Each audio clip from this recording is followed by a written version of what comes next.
হঠাৎই বড় দিদিকে এবার খোঁচা মারলেন অভিনেত্রী পরীমণি। গলায় গলায় বন্ধুত্ব পরীমণি ও অপু বিশ্বাসের।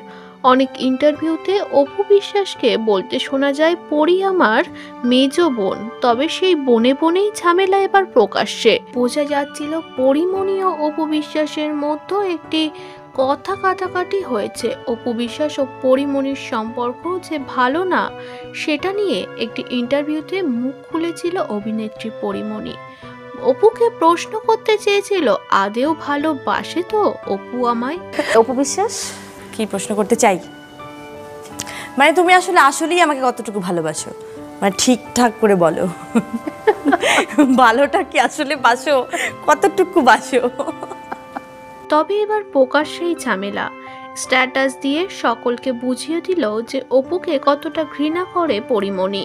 সকাল সকাল ঘুম থেকে উঠেই অপু বিশ্বাসকে ধুয়ে দিয়েছেন ফেসবুকের মাধ্যমে পরীমণি স্ট্যাটাসে লিখেছেন, অ্যানাউন্সমেন্ট বলো, তাও ঈদ ক্যাম্পিং অ্যানাউন্সমেন্ট। বাবা গো, একটা চাইনা ফোন দিয়ে এখনকার পিচ্চা লোপাপান দিনে কয়েকশো ভালো রিলস বানায় র্যান্ডমলি। এক বরবাদ যে আমাদের মতো পরগাছা উকুনদের তামাম জিন্দেগির অস্তিত্ব নিয়ে লাড়াবাড়া করে দিল, সেটা আর বলতে চায় না। শুধু যে অপুর কাজ নিয়ে সমালোচনা করেছে পরীমণি সেটা নয়, তার ব্যক্তি জীবনও আঘাত করেছে পরীমণি। অহংকার আর আত্ম অহংকারের তফাৎ বুঝতে চেষ্টা করো। নিজ যোগ্যতায় অর্জন করতে হলে আগে সফল মানুষকে নিয়ে হিংসাত্ম আক্রমণ বন্ধ করে একদম নিজের ফুটাঙের দিকে আঙুল দিও পিও।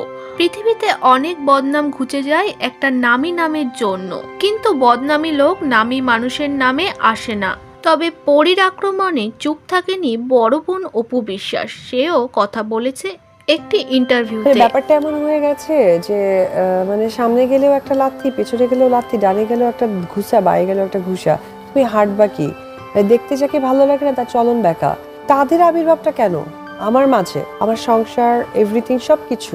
অপু বিশ্বাস বলেন, আমি বুঝতে পারি না সত্যি আমাকে নিয়ে কেন ইন্ডাস্ট্রির মানুষরা এত জ্বলে। আমার সংসার, আমার ব্যক্তিগত জীবন নিয়ে মানুষের কেন এত যে চর্চা, সেটাই বুঝতে পারি না।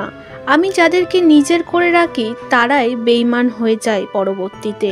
আজ তার প্রতিটা পদক্ষেপে আমি সবকিছু বুঝতে পারছি। মানুষ কখনো ভালোবাসা বোঝে না।